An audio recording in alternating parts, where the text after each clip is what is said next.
제목이 가인과 그의 유산인데, 제가 이 제목을 보면서 들었던 생각이 있는데, 혹시 이제 자녀를 두신 분들은 자녀에게 남겨줄 유산이 혹시 있으신가요? 변순 입사님, 유산이 있으신가요? 자녀에게 남겨줄 믿음이요? 네, 맞습니다. 정답입니다.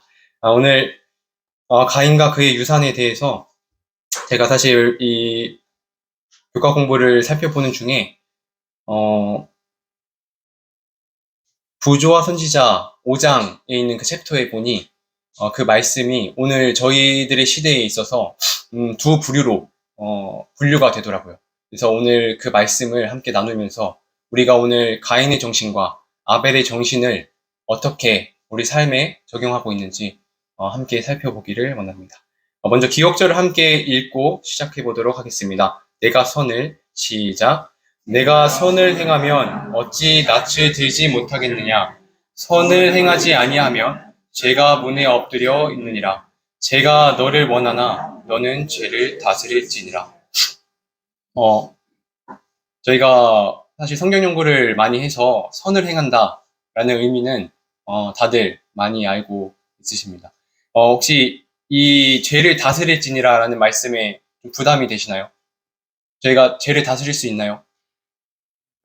그렇죠. 근데 제가 이 말씀을 살펴보다가 이 만나 주석에 보니 이렇게 나와 있더라고요.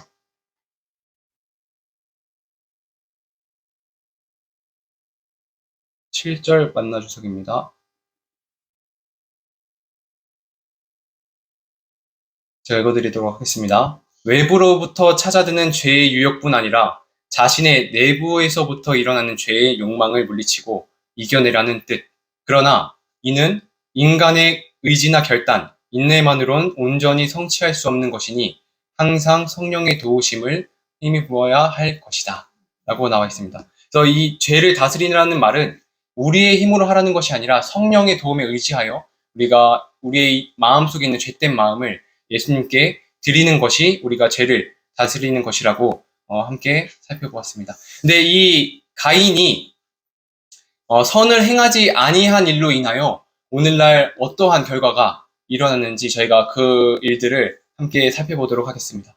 제가 사실 아까 말씀드렸던 것처럼 부조와 선지자, 가인과 아벨이 시험을 받음이라는 이 챕터를 통해서 오늘 함께 많은 말씀을 좀 나누고자 합니다.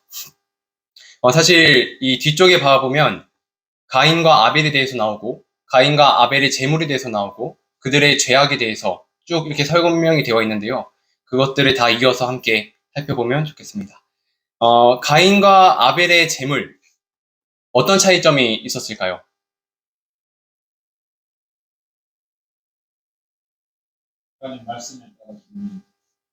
말씀에 따라 드리는 제사. 네, 맞습니다. 그래서 사실 이 말씀에 보면 이렇게 나와 있더라고요. 아벨은 자기도 양의 첫 새끼와 그 기름으로 제사를 드렸더니 여호와께서는 아벨과 그의 제물을 받으셨으나, 즉 아벨 자신도 같이 제물로 죄된 마음을 드린 바 되었다고 살펴보고 있습니다. 근데 가인은 그의 제물을 받지 아니하신지라 가인이 몹시 분하여 안색이 변하니 라고 성경절에 나와 있는데, 가인은 약속된 희생과 희생 제물의 필요성에 대하여 마음속으로 불평과 불신을 품고 하나님 앞에 나아갔다.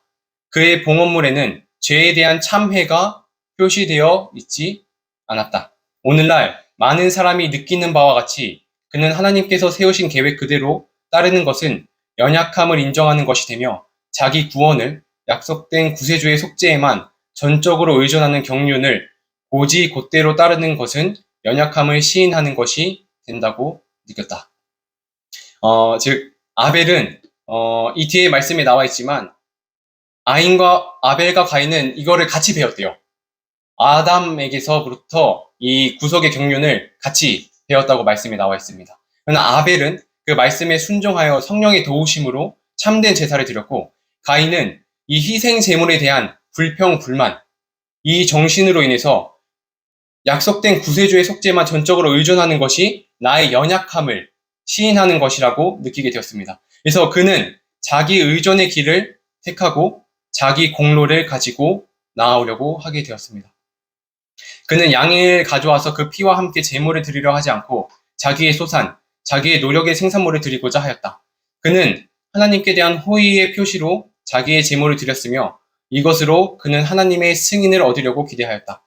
가인은 제단을 쌓고 희생을 가져오는 점에서는 하나님께 순종하였다. 그러나 그는 부분적인 순종만을 드렸다. 가장 요긴한 부분, 즉 구속주의 필요성에 대한 인정을 빼버렸다. 오늘 사실 이 말씀을 제가 묵상하면서 이 가인의 정신이 나에게 오늘날 많이 속해 있음을 보게 되었습니다. 여러분들은 어떠신 것 같으세요? 이 가인의 정신. 내가 내 힘으로 드리려고 하고 구속주의 필요성에 대한 인정을 빼버리는 것. 이 구속주의 필요성에 대한 인정을 빼버린다는 것은 이 아벨의 시대, 가인의 시대에 적용하자면 오늘날 저희 시대도 같은 것 같아요. 나는 예수님을 알아. 누군가 나에게 당신 지금 예수님 필요한 것 같아요. 기도해야 될 것 같아요. 라고 했을 때 저 기도하고 있어요. 저 예수님 알아요. 라고 하는 것이 오늘날 구속주의 필요성에 대한 인정을 빼버린 것입니다. 가인이 드린 제사가 이런 제사였던 것입니다. 출생과 종교적 교훈에 관한 이 형제는 같았다. 둘 다 죄인이었으며 둘 다 존경과 예배에 대한 하나님의 요구를 시인하였다. 둘 다 같이 배웠어요. 그리고 둘 다 이 존경과 예배에 대한 하나님의 요구를 둘 다 시인하였던 것입니다. 외관적으로 볼 때 그들의 신앙은 어떤 점까지는 같았다. 그러나 이것을 넘어서서는 둘 사이의 차이는 컸다. 사실 이 가인과 아벨도 이 세천사의 기별을 경험하는 일에 있어서 저는 이 말씀을 묵상하면서 그런 생각도 들었던 것 같아요. 이 첫 단추, 저희가 생애의 빛을 많이 묵상을 하고 있죠. 근데 생애의 빛의 1장의 제목이 인류를 위한 하나님의 사랑입니다. 근데 이 인류를 위한 하나님의 사랑을 저희가 경험하지 못하면, 알아가지 못하면 죄인에게 필요한 그리스도, 나는 죄인이라고 생각하지 않고 나는 예수님이 필요 없다라고 생각하게 됩니다. 그럼 그 이후에 회개는 이어지지 않고요. 그 다음에 고백에서는 변명과 비난으로 이어지게 됩니다. 변명과 비난이 이어지게 되면 헌신, 나의 잿된 마음은 당연히 드려진 바 될 수 없겠죠. 근데 이 둘 사이에 대조되는 것은 결국 이 아버지의 사랑, 이 사랑을 경험한 자, 그가 곧 이 첫째 천사의 기별을 경험하는 과정을 오늘날 저희들에게 명백하게 나타내 보여주고 있는 것 같습니다. 그래서 우리가 이 가인과 아벨을 통해서 저는 그렇게 생각해요. 제 자신조차도 가인의 정신에 너무나도 많이 속해 있고 이 가인의 정신을 사랑하고 있는 내 모습. 근데 오늘 저와 여러분들이 이 말씀이 가인과 아벨 이 시대에만 속하는 것이 아니라 오늘 저와 여러분 이 시대에 속하는 것임을 저희가 깨달아 알게 되었으면 좋겠습니다. 아벨은 구속의 원칙의 의미를 파악하였다. 그는 자신이 죄인인 것과 죄와 그 죄의 형벌인 죽음이 그의 영혼과 하나님과의 교통을 가로막고 있는 것을 보았다. 그는 죽임을 당한 제물, 즉 희생된 생명을 드림으로 범해진 바 된 율법의 요구를 승인하였다. 그는 흘려진 피를 통하여 미래의 희생, 즉 그리스도께서 갈바리의 십자가에서 죽으시는 것을 바라보았다. 그리고 그곳에서 이루어질 속죄를 의지함으로 그가 의로워졌으며 그의 제물이 받으신 바 되었다는 증거를 얻었다. 오늘 저와 여러분들은 이 율법의 요구, 이 율법의 요구에 승인을 하고 계신가요? 아니면 부인을 하고 계신가요? 여러분들이 이 율법의 요구를 생각해 보게 되었으면 좋겠습니다. 가인도 아벨과 같이 진리들을 배우고 받아들일 동일할 기회가 있었다. 그는 결코 하나님의 독단적인 목적의 희생자가 아니었다. 한 형제는 하나님께 받으신 바 되고 다른 이는 거절을 받도록 선택되지 않았다. 아벨은 믿음과 순종을 선택하였고 가인은 불신과 반역을 선택하였다. 모든 문제는 여기에 달려 있었다. 감사한 것은 동일한 기회가 있었다는 것입니다. 오늘날도 마찬가지예요. 이 왕의 혼인잔치가 펼쳐져 있고 하나님의 풍성을 알아갈 수 있는 기회가, 동일한 기회가 오늘날 저희들한테도 주어져 있다는 것입니다. 근데 저희가 이 동일한 기회가 사실 이 세천사의 기별을 저희가 함께 연구하고 있는 자들에게는 이제는 가정 안에서 이 기회가 참 많이 주어지는 것 같아요. 가정 안에서. 이게 쉽게 표현하자면 이런 것 같아요. 예를 들면 저는 아내가 저에게 여보, 정신 차리고 지금 기도해야 돼. 깨어서 기도해야 돼. 라고 했을 때 여보 나 잘해. 나 기도하고 있어. 사실 이게 아버지의 품성을 알아갈 수 있는 동일한 기회를 스스로 저버리고 있는 거예요. 스스로. 오늘날 저희 쉼터 식구들도 똑같아요. 누군가 얘기해 줬을 때, 당신이나 잘하세요. 당신이 뭔데? 저한테 이래라 저래라 하십니까? 사실 이게 오늘 저에게 주어진 이 세천사의 기별, 아버지의 품성을 알아가는 이 동일한 기회를 내가 스스로 저버리고 있다는 것입니다. 감사한 것은, 누구는 받고, 누구는 거절되도록 선택되지 않았다. 저와 여러분들이 오늘 이 동일한 기회가 주어져 있는 이때에 아버지의 품성을 알아가는 일에 있어서 내 자존심을 내려놓는 일에 더욱 힘쓰게 되었으면 좋겠습니다. 모든 문제는 여기에 달려 있었다. 아까 말씀드렸던 것처럼 아버지의 사랑을 알지 못하면 저희는 죄인이라는 걸 알 수가 없어요. 죄인이라는 걸 알지 못하면 회개할 수 없습니다. 회개하지 못하면 고백할 수 없어요. 고백하지 않으면 헌신할 수 없습니다. 저희는 이 세천사의 기별, 가장 중요한 아버지의 사랑을, 인류를 위한 사랑이 나를 위한 사랑으로 경험되어지기를 저희가 함께 간절히 기도하고 부르짖었으면 좋겠습니다. 가인과 아벨은 종말 때까지 이 세상에 있는 두 부류의 사람을 대표한다. 제가 예전에 이 말씀을 많이 읽었었는데 오늘 다시 이 교과를 준비하면서 묵상하다 보니 이 말씀이 이렇게 나와 있더라고요. 이 종말 때까지 이 세상에 있을 두 부류의 사람들을 대표한다. 한 부류는 죄를 위하여 지정된 희생을 이용하지만 다른 부류는 자신들의 공로를 감히 의지한다. 그들의 제사는 하나님의 중보의 공로가 없는 제사이며 그렇기 때문에 그것은 사람으로 하나님의 은총을 받을 수 있게 해줄 수 없다. 예수의 공로를 통하여서만 우리의 죄가 용서받을 수 있다. 그리스도의 피의 필요를 느끼지 않고 하나님의 은혜 없이 그들의 행위로 하나님의 간합하심을 받을 수 있다고 느끼는 자들은 가인과 동일한 가오를 범하고 있다. 정결케 하는 피를 받아들이지 않으면 그들은 정죄 아래 있다. 그들이 죄의 속박에서 노임을 받을 수 있는 다른 길은 아무 데도 없다.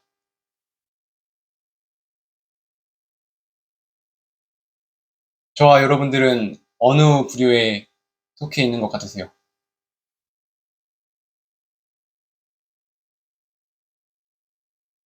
제가 이 말씀을 보면서 제 자신도 꼭 이 부류에 속한다는 장담은 없어요. 제가 지정된 희생을 이용해서 하나님의 공로를, 예수님의 공로를 의지하는 부류, 곧 슬기로운 그 열처녀의 비유에서 슬기로운 처녀와 미련한 처녀, 제가 꼭 슬기로운 처녀가 된다는 보장은 없다는 말씀인 것입니다. 그래서 저와 여러분들이 오늘 이 마지막 때에 곧 두 부류의 사람만, 두 부류의 종류만 남게 될 텐데 저와 여러분들은 오늘 어느 종류의 내 자신을 더 두고 있는지 더 내 자신을 살펴보게 되었으면 좋겠습니다. 만일 내가 내 의지를 공로하기를 수없이 추구하는 사람이라면 그 모습 그대로 인정하고 나아가자는 것입니다. 우리가 온전히 우리의 공로로는 우리를 정결케 할 수 없기에 우리가 우리를 온전히 정결케 해줄 수 있는 예수님께 나아가게 되기를 간절히 소망합니다. 대부분의 세계 사람들은 가인의 본을 따라 하나님의 예배하는 부류에 속해 있다. 왜냐하면 거의 모든 거짓 종교들이 동일한 원칙, 즉 사람은 자기의 노력으로 구원을 얻을 수 있다는 원칙의 기초를 두고 있기 때문이다. 어떤 사람들은 인류에게 필요한 것은 구속이 아니라 발전이라 하며 그것이 인류를 세련되게 하며 향상시키며 갱생시킬 수 있다고 주장한다.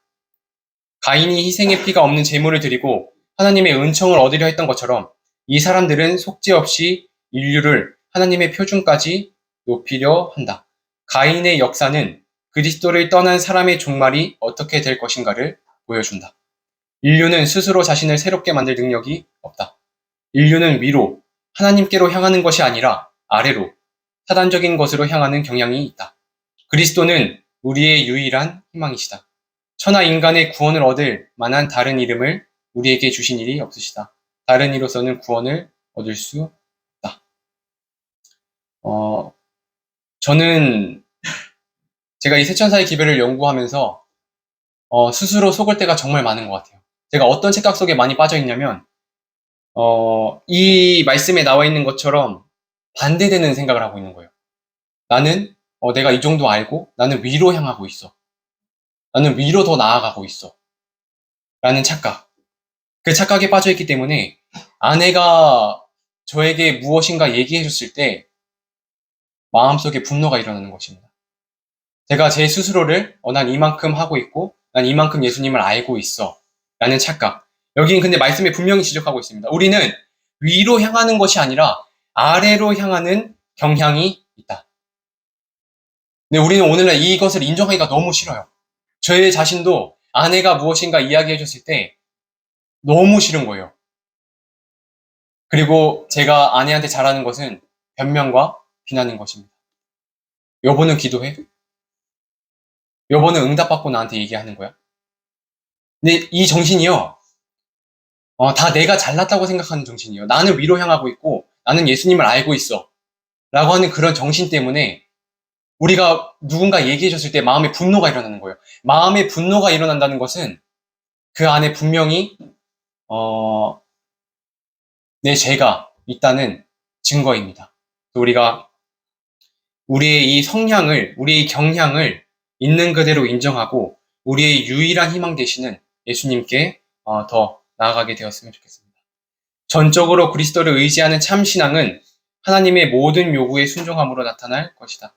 아담의 시대로부터 현재에 이르기까지 대쟁투의 쟁점은 하나님의 율법에 대한 순종의 문제에 관한 것이었다. 그리스도를, 그러니까 참 신앙이라는 것은 그리스도를 의지하는 것. 그러니까 저희가 하고 있는 이 신앙, 내가 내 힘으로 하고 있는 신앙은 참 신앙이라고 할 수 없는 것입니다. 감사한 것은 우리가 이 세천사의 기별을 연구하면서 이 쉼터 식구들이 나는 내 힘으로 할 수 없어. 그리고 예수님을 더 찾는 그 일에 저희가 부족하지만 더 나아가고 있습니다. 그래서 저도 언젠가는 그리스도만을 의지하는 참 신앙에 이르기까지 주의 성령을 제가 더 구하게 되었으면 좋겠습니다. 하나님의 율법 중에 어떤 계명은 무시하고 있으면서도 하나님의 은총을 받을 권리가 있다고 주장하는 자들은 어느 시대에나 있다. 이게 사실 위에도 나와 있지만 자기 노력으로 구원을 얻을 수 있다. 그리고 율법을 무시하면서도 은총을 받을 권리가 있다. 라고 주장하는 이 시대. 근데 사실 저희는 다 왔다 갔다 하고 있어요. 어쩔 때는 신신하게 빠져 있고, 어쩔 때는 율법주의에 빠져 있고, 저희는 엎치락 뒤치락 하는 과정에 다 있는 것입니다. 그래서 우리가 이 말씀을 가지고 남을 정죄하고, 남을 판단하고, 저 사람은 율법주의네, 저 사람은 신신학이네, 저 사람은 잘 가고 있네, 라고 판단하자는 것이 아니고, 내 자신의 먼저 상태를 살펴보고, 나는 어느 쪽에 더 많이 속해 있는지, 성령 하나님께 구하며, 내가 만약에 율법주의에 속해 있다면, 믿음으로 말미암는 의로 나아가게 해달라고 구하게 되시기를, 구하게 되셨으면 좋겠습니다. 이제 가인의 정신에 대해서 이 말씀에 좀 명확하게 나와 있는데요. 가인은 그의 재물이 간함을 받지 못하자 하나님과 아벨에게 분노하였다. 그는 하나님께서 명하신 희생 대신 인간의 대치물을 하나님께서 받으시지 않자 분노하였고 그의 아우가 하나님께 대한 반역에 가담하지 않고 그분께 순종하기를 선택하였다 하여 아우에게 분노하였다. 제가 자꾸 이제 가정사 얘기를 하는데 가정에서 이런 일들이 많이 일어나서 그래요. 근데 이 가인의 정신이 다른 게 아니고요. 가족 간의 가족 예배가 드려질 때, 나의 죄가 드러났을 때, 어, 예를 들면 그런 거예요. 저 같은 경우는 아내가 그런 죄를 견책했을 때, 내 죄를 인정하기보다는 내 죄를 변명하게 돼요. 변명하다 보면 자기 연민에 빠지게 됩니다. 그러면 이 가인이 했던 정신이 뭐냐면, 그 아벨이 자신을 따라서 너 내 말대로 따라해. 내가 잘했다는 거 인정해줘. 라고 바랬던 거예요. 그럼 저는 아내한테 어떻게 하는 거냐면, 여보, 그래도 이건 아니잖아. 그러니까 나 위로해줘. 나 잘못했다고 하지 말고 나 위로해줘. 근데 아내가 그렇게 안 해줘요. 아내가 뭐라 그러냐면, 여보, 지금 당신한테 내가 내 죄를 다 인정한다고 해서 여보 잘못 인정해준다고 해서 여보한테 이득될 게 뭐가 있어. 근데 이득될 게 아무것도 없어요. 저한테 도움이 안 돼요. 아내가 자기 죄를 다 인정하고 내 죄를 내 변명과 비난을 받아주고 한다고 한들 제 마음에 평안이 없어요. 오히려 이 마음이 더 완악해져요. 남을 더 정죄하게 되고 남을 더 비판하는 마음이 더 커져요. 근데 이게 바로 가인의 정신인 것입니다. 내 자기 연민에 빠져서 그 사람이 나를 위로해주지 않고 인간적으로 나를 도와주지 않는다고 해서 분노하는 정신. 오늘날 두 부류가 남게 된다고 위에 나와 있었는데 오늘 그 두 부류가 결국 갈라지는 것입니다. 그래서 이 말씀에 보면 가인이 하나님의 명령을 무시하였음에도 불구하고 하나님께서는 그를 방임하지 않으시고 그처럼 불합리하게 행동한 그 사람과 변론하셨다. 주께서는 가인에게 내가 분하여 함은 어찌미며 안색이 변함은 어찌미뇨라고 말씀하셨다. 한 천사를 통하여 하나님의 경고의 기별이 전달되었다. 내가 선을 행하면 어찌 낯을 들지 못하겠느냐. 선을 행치 아니하면 죄가 문에 엎드려지느니라. 선택은 가인 자신에게 달려 있었다. 그가 약속된 구주의 공로를 의지하고 하나님의 요구에 순종한다면 그는 그분의 은총을 누릴 것이었다. 그러나 그가 고집스럽게 계속 불신하고 죄를 짓는다면 자기가 주께로부터 버림을 받았다 하여 그분께 불평할 하등의 이유가 없을 것이다. 사실 저희 쉼터는 감사하게도 왕의 혼인잔치가 펼쳐져 있어요. 왕의 혼인잔치가 펼쳐져 있음에도 불구하고 이제 선택은 본인의 것이라는 것입니다. 근데 이 약속된 구주의 공로에 의지하기로 순종한다면 우리는 그분의 은총을 누릴 특권이 저에게 있다는 것입니다. 하지만 고집스럽게 계속 불신하고 죄를 짓는다면 자기가 주께로부터 버림을 받았다 하여 그분께 불평할 하등의 이유가 없을 것이다. 오늘날 이 세천사의 기별이 펼쳐져 있고 왕의 혼인잔치가 펼쳐져 있는 이때에 저희는 이제 그분께 불평을 하등한 이유가 없다는 것입니다. 특별히 꽃내 쉼터 가족들은 초청이 주어져 있어요. 초청이 주어져 있음에도 불구하고 나오지 않는다는 것은 이제 그들에게 하나님께 불평할 하등한 이유가 없다는 것입니다. 저와 여러분들이 이 초청에 응하셔서 이 말씀의 잔치에 나오셔서 아버지의 품성을 알아가는 일에 있어서 저희가 함께 연합하게 되기를 간절히 소망합니다. 가인은 자신의 죄를 고백하기는커녕 계속 하나님께서 불공평하시다고 불평하였으며 아벨에 대하여는 질투와 증오심을 품었다. 그는 성을 내며 그의 아우를 비난하였고 그들에 대한 하나님의 처사에 관하여 그와 논쟁을 벌이려고 시비를 걸었다. 위에 나눴던 것이랑 똑같은 정신인 것입니다.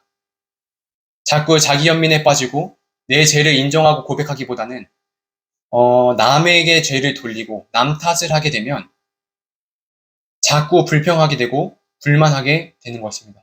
끝내는 질투와 증오심을 품게 되고 끊임없이 논쟁을 벌이고 시비를 걸어요. 이제 아내한테 계속 그러거든요. 아내는 이미 인정했어요. 인정했는데도 불구하고 저는 제 마음속에서 이 죄된 마음을 하나님께 드리지 않다 보니까 자꾸 불평, 불만의 생각. 그래서 끊임없이 아내한테 가가지고 여보, 그래서 여보는 잘했어? 여보는 이거 이렇게 했어? 이럴 때 이렇게 했어? 여보는 성령 하나님과 교통해? 하고 나한테 얘기하는 거야. 계속 끊임없이. 계속 시비를.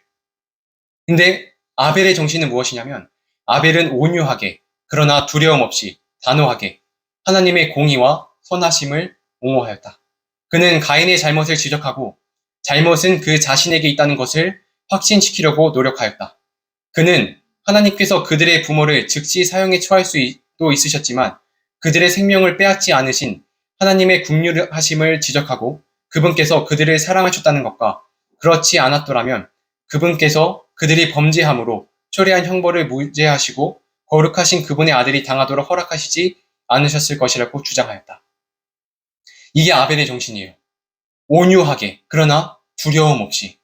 근데 그 마음에 사랑이 있었던 것입니다.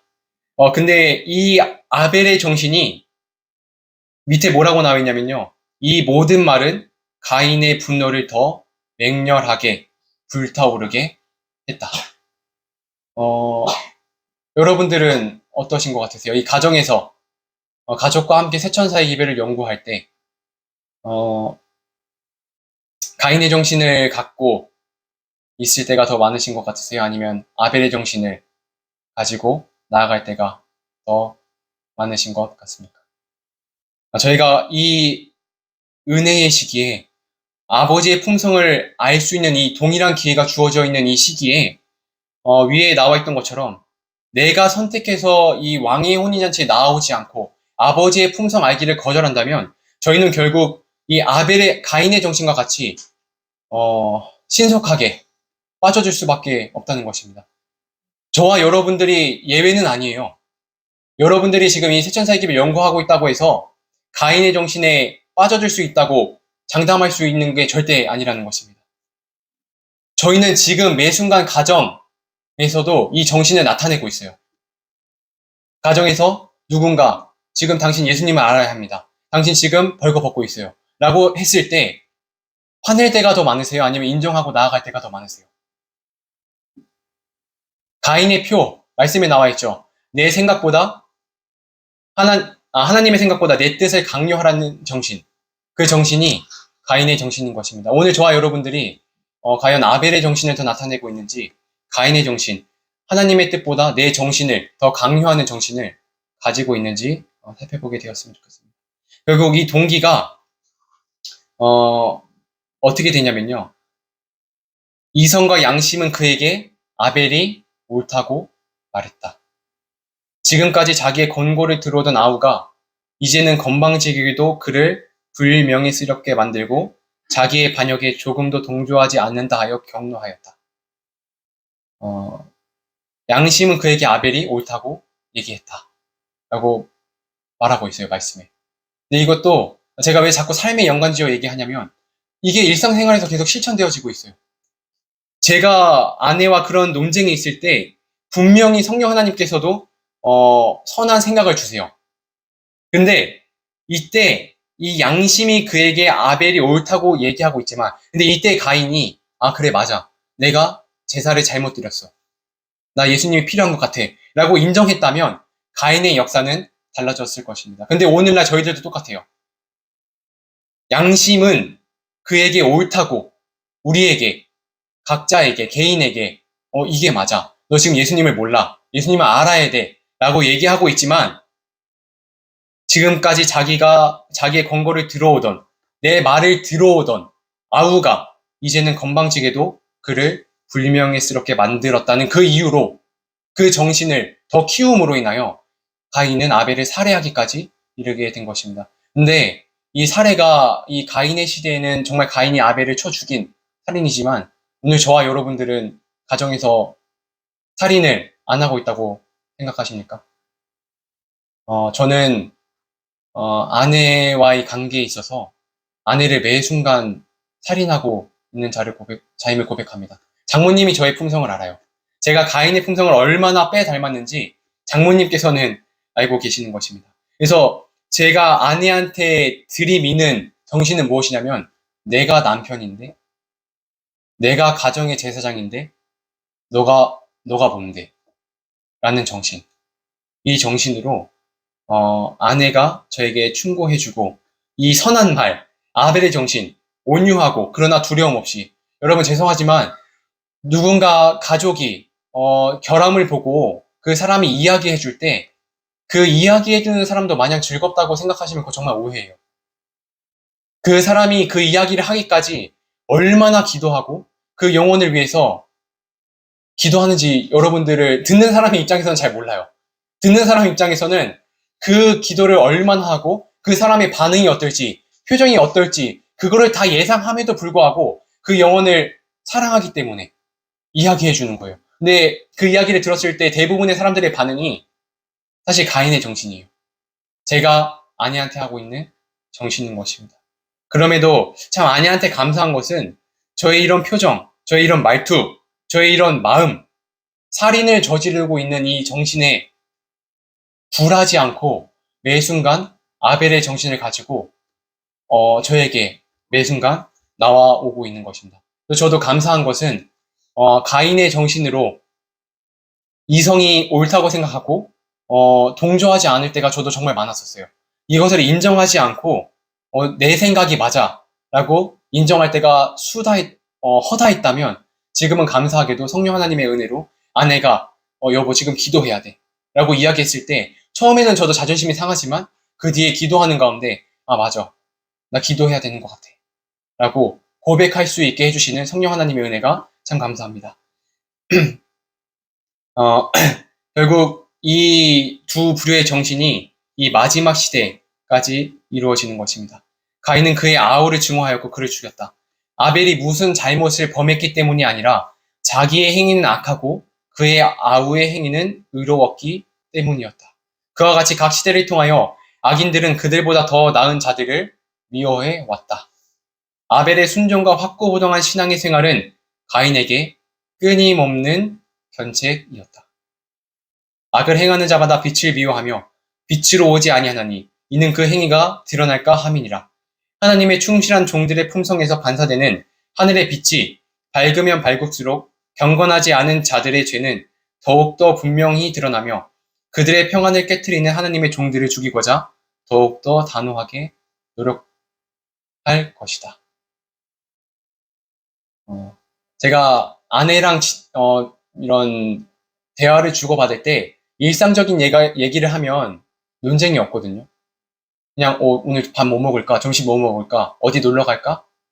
마루 산책시킬까? 뭐 이런 일상적인 대화. 그럴 때 논쟁이 없어요. 근데 어느 때 논쟁이 있냐면 예수님 얘기할 때.